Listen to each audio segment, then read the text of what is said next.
In recent days, Kenyans have been repeatedly sold a grand political promise that the current government will transform Kenya into the Singapore of Africa. There is no reason why we cannot catch up with Singapore, Malaysia, South Korea. There is no reason we can catch up with them. It is a catchy slogan designed to inspire hope and silence criticism.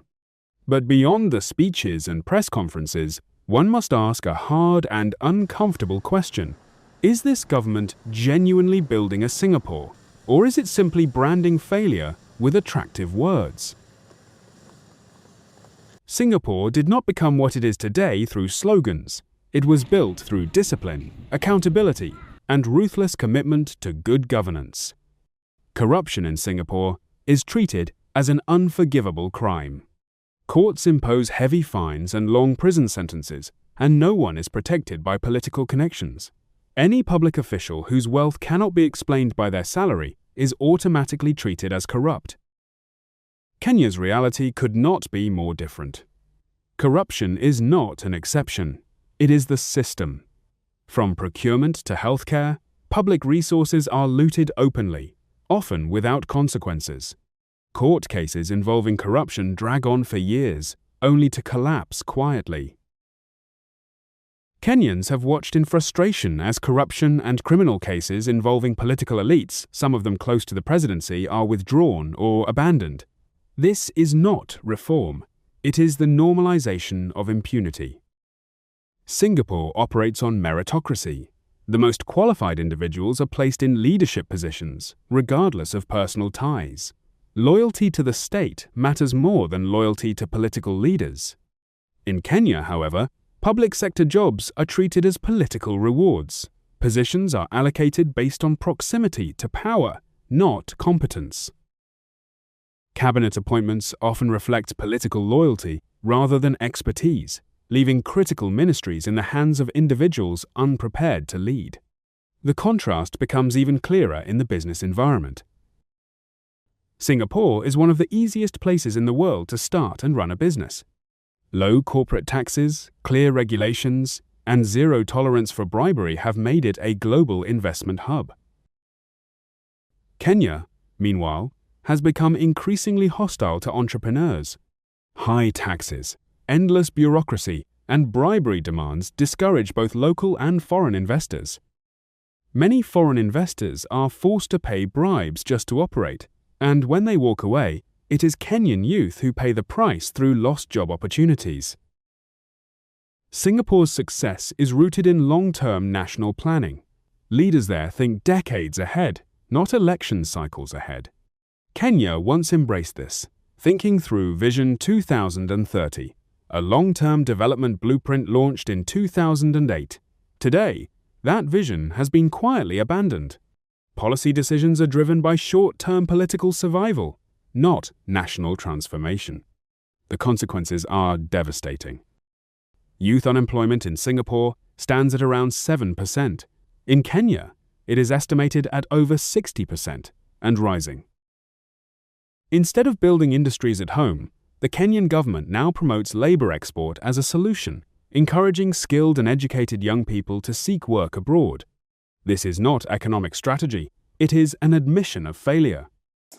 As part of the government's endeavor to build a nation grounded in intergenerational equity, opportunities, and empowerment for all Kenyans, we have made significant strides in implementing another key pillar of our manifesto: labor migration.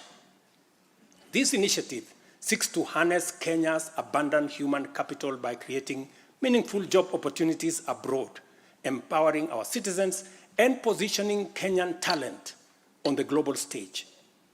Since July 2023, we have successfully facilitated employment of 105,367 Kenyans across multiple countries in a wide range of jobs. Singapore invested heavily in world-class infrastructure, Changi Airport, the Port of Singapore, and efficient public systems that support growth and productivity. Kenya, despite collecting more taxes than ever before, continues to lag behind. with stalled projects, inflated contracts, and questionable priorities. Kenya has borrowed close to 4 trillion shillings in the last 3 years and 2 months. And according to the rules of Kenya, the money we borrow should go directly into capital expenditure, which is development.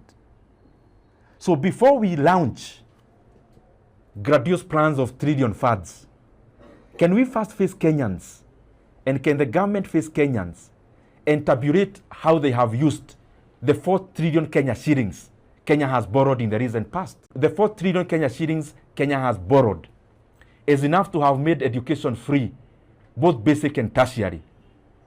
And the change that remains, even if we divide out of the 290 constituencies, we should be having 12 billion worth of completed projects across the country. 12 billion worth in every constituency means 100 kilometers of road in every constituency in Kenya at 70 million per kilometer. That is highway standards. We should be having a 1 billion worth of a water project, a 1 billion worth of an irrigation project. We should be having over 200 schemes, completed electricity rectification schemes, and still we'll be remaining with change. If we can't explain to Kenyans the money that has already passed through the government hands where it has gone, what is the business then of coming to again sell grandiose plans of trillions of shillings when we can't account for what we have already received, and especially through borrowing alone? So when Kenyans are told that this government is building a Singapore, they are not being presented with a vision, they are being sold an illusion. Without ending corruption, enforcing the rule of law, practicing true meritocracy, protecting investors, planning beyond elections, and investing in Kenyan talent, the Singapore narrative is nothing more than political theatre. Kenya does not need slogans. Kenya needs leadership. Tunaeleka Singapore lakini mbona, tunaeleka Singapore lakini mbona, tunatumia akiba yetu ya tiketi, tunatumia akiba yetu